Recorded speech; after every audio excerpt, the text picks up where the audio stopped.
안녕하십니까, 레피드입니다. 2월 20일 보유 종목 실전 투자 종목 보도록 하겠습니다. 먼저 코스피 코스닥 보겠습니다. 코스피 코스닥이 금요일에 롤러코스터장을 탔습니다. 그래서 하락을 강하게 하다가 또 장 후반으로 갈수록 상승으로 올라갔던 것 같고요. 외국인과 기관 투자자가 지금 굉장히 혼란스럽게 움직이고 있습니다. 지금 제가 계속 주목을 하고 있는 기준금리, 네, 미국 10년물 채권이 가격이 계속 상승하고 있습니다. 그래서 1.35%까지 올랐고요. 코로나 전 대비해서는 아직 여전히 낮은 가격이긴 하지만 이 시장에서는 그 금리 상승을 대비를 해서 돈을 조금씩 빼고 있는 것 같습니다. 그래서 기관과 외국인 위주로 돈이 많이 나가고 있고 개인 투자자는 계속 매수를 하고 있는 상황입니다. 근데 저는 여기서 뭐 갑자기 기준금리가 올라가서 금리가 올라가서 증시가 막 폭락을 한다 이렇게 보지는 않습니다. 근데 결국에는 지금 상승에 제동을 걸린 건 사실이고요. 횡보장을 이어가고 있고 61선까지도 하락을 할 수 있는 그런 자리가 만들어지긴 했습니다. 근데 아직은 하락할 때는 아니라고 보고 있고 최근에 지금 비트코인이 또 오늘 5,500달러인가요? 55,000달러 돌파를 하면서 하나로 6천만 원을 넘었습니다.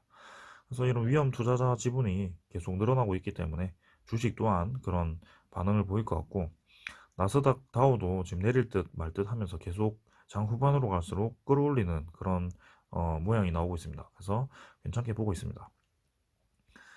지금은 뭐 기관과 외국인이 이렇게 팔고 있지만 다시 한번 좀 들어왔을 때 추가로 상승할 가능성이 높아 보이고 주봉이나 주봉으로 봤을 때는 아직 횡보권이지만 이때도 횡보를 하다가 주가 상승한 적이 있기 때문에 좀 더 기다려 보겠습니다. 그리고 지금 거래량이 증시가 또 다시 많이 터지면서 한번 힘이 좀 실리는 듯한 모습이고요.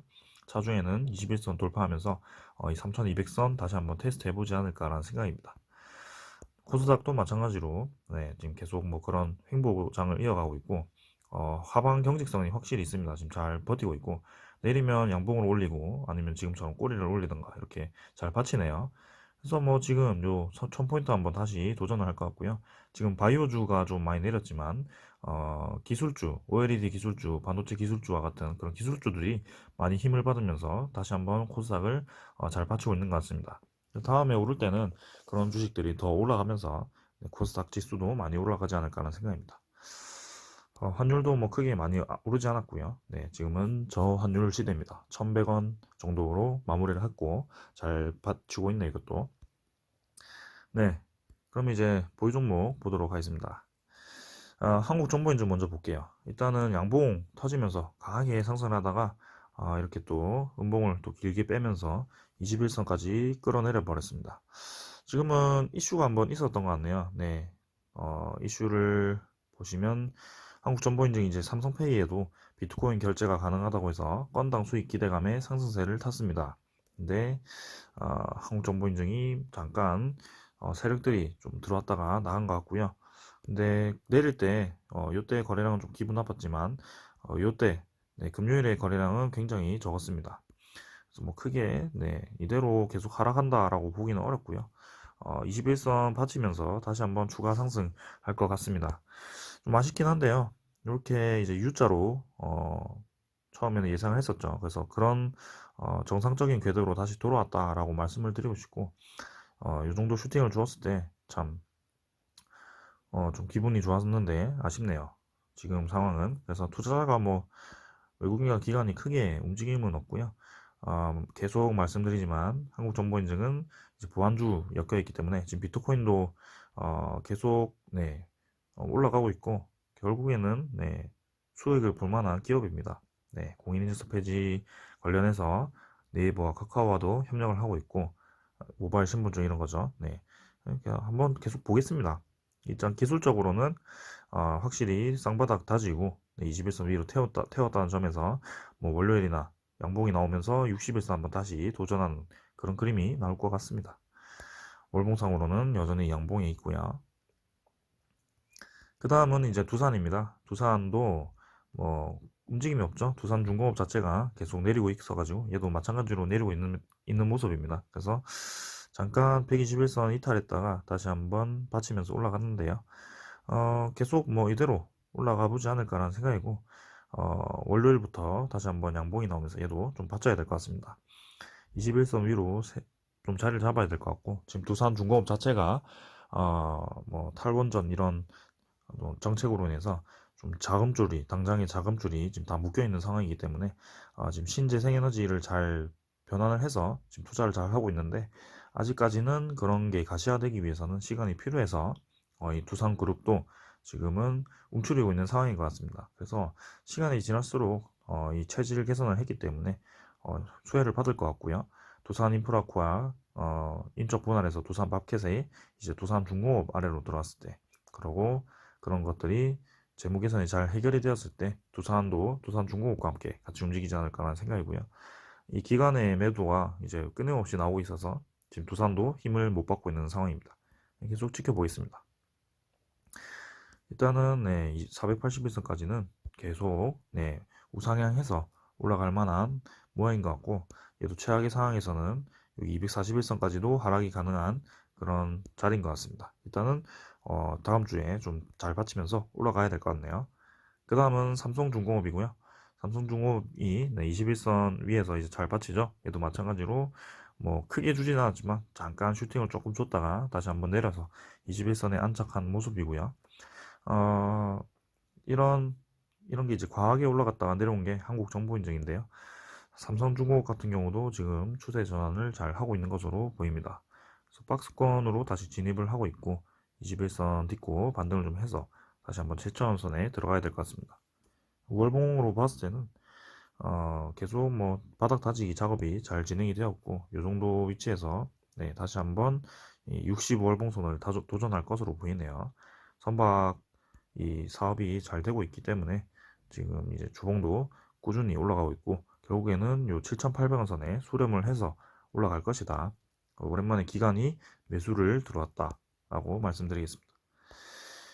그 다음은 SCI 평가 정보. SCI 평가 정보도 주봉상으로는 반등을 좀 했고요. 한국정보인증과 마찬가지로 좀 아쉽게 음봉을 때렸습니다. 근데 얘도 21선 위에서 이제 서서히 자리를 잡고 있는 모습이고요. 21선이 위로 올라가면서 같이 이제 61선 사이에 끼어 들어갈 겁니다. 그때 강하게 상승 추가로 나올 가능성이 높고요. 비트코인이 워낙 잘 나가고 있기 때문에 SCI 평가 정보도 지금 수혜를 좀 받고 있는 게 아닌가라는 생각이고, 자주에도 이 흐름을 좀 기대해 볼 만할 것 같습니다. 이제는 이 하락선에서 완전히 벗어난 것으로 보이고, 241선 기준으로 좀 잘 다지고 있습니다. 그래서 4,000원 후반대 5,000원까지도 충분히 가능해 보이고, 월봉상으로 이제 반등이 좀 나오지 않겠나 라는 생각이네요. 얘도 꾸준히 지켜보면 좋을 것 같고요. 투자자는 뭐 개인이 좀 샀는데 얘도 크게 움직임 없는 모습이네요. 그 다음은 한국항공우주고요. 한국항공우주도 이제 우주산업이 계속 유효하기 때문에 뭐 잘 버티네요. 결국에는 이제 21선 또 뒤졌고요. 이때처럼 또 추가 상승 나올 가능성이 높습니다. 근데 이때는 이제 4만원 선을, 4만 1천원 선을 뚫을지 말지 모르겠습니다. 근데 그 여부를 좀 보면 좋을 것 같고요. 결국에는 얘도 장기적으로 좀 봐야 될 종목이라고 생각합니다. 월 거래량도 점점 증가하고 있고요. 얘도 이제 관련 기사를 제가 좀 가져왔는데, 우주 산업을 네, 계속 투자하기 때문에 한국항공우주가 이제 방산 기업에서 또 다시 우주 테마를 타고 주가가 많이 상승하는 것 같습니다. 그래서 뭐 K 우주 카운트다운을 했고요. 이제 누리호가 또 발사 예정이라고 합니다. 이게 또 발사가 잘 돼서 성공을 한다면 또 한국항공우주의 위상이 높아지지 않을까라는 생각이고요. 우주 테마라고 해서 제가 또 정리를 한 적이 있습니다. 그게 여기 있네요. 우주산업, 한국항공우주, 하나에어로스페이스, LIG 넥스인, 세트레가이 이렇게 있고요. 요 네 개도 다 잘 가고 있으니까 한번 주목을 해주면 좋을 것 같습니다. 자, 따로 리뷰는 하고 있지 않고 항공우주만 좀 하고 있습니다. 네, 그래서 뭐 투자자 보시면 얘도 기간이 다시 한번 매수 들어오기 시작했고요. 매도를 이제 멈추고 들어온 건지 한번 요때처럼 다시 한번 매도를 이어갔지 보도록 하겠습니다. 근데 기술적으로는 21선 딛고 반등을 했기 때문에 좋게 보고 있습니다. 다음 마지막 한국전력이고요. 한국전력도 이제 실적이 발표가 되면서 네, 주가 하락을 네, 보합으로 마무리를 했습니다. 그래서 21선 이제 태울 것 같고요. 한번 슈팅이 나올 때가 되고 있는데 여전히 거래량이 죽어 있는 상태. 근데 투자자가 드디어 이제 기간이 또 매수로 들어왔습니다. 그래서 이때처럼 또 일시적인 건지 뭐 이틀 연속 매수를 할 건지 좀 봐야 될 것 같고, 기간이 뭐 60일 동안 거의 1300만 주를 매도해가지고 주가가 내려갈 수밖에 없는 상황이었습니다. 기타 법인은 계속 매수를 하고 있고, 결국에는 네, 한국전력도 이 장기적인 추세를 보았을 때는 상승할 만한 힘이 있다고 보고요. 네, 양봉이 나왔기 때문에 이때처럼 결국에는 상승 사이클을 탔을 거라고 좀 보고 있습니다. 지금 바닥 위치 근처에서 반등을 했기 때문에 천천히 그냥 지켜보십시오. 얘는 장기적으로 보았을 때 네, 전기가 많이 필요한 시대이기 때문에 한국전력도 결국엔 올라갈 수밖에 없다. 네, 소비 전력이 늘어날 수밖에 없는 상황입니다, 지금은. 그래서 한국전력도 네, 여기 이제 어닝 서프라이즈인데 이제 흑자 전환을 했죠. 4조 원. 그래서 계속 이 실적이 좋아질 거고요. 지금 뭐 원자력 탈원전으로 해서 얘도 좀 피해를 본 상황이긴 한데요. 신재생에너지 잘 참여해서 투자를 하고 있고, 네, 잘 진행되고 있다고 보고 있습니다. 그래서 천천히, 네, 지금 반도체 위주로 좀 잘 가고 있는데, 그거는 일시적인 거고요. 네, 반도체 사이클도 결국에는 떨어질 때가 올 겁니다. 그때 이런 실적주들이 다시 한번 힘을 받는 상황이 올 거니까요. 두산중공업과 마찬가지로 같이 좀 천천히 움직이고 있네요.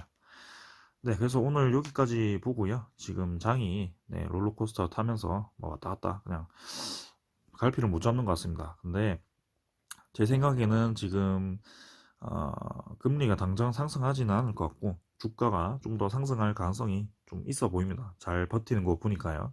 그래서 공매도 금지가 이제 풀리는 게 5월 달인데 5월 달까지는 좀 바짝 한 번 더 올라와 보지 않을까라는 생각인데 일단 어떻게 될지 네, 계속 여러분들과 같이 지켜보면서 이렇게 매일매일 리뷰해 보겠습니다. 감사합니다.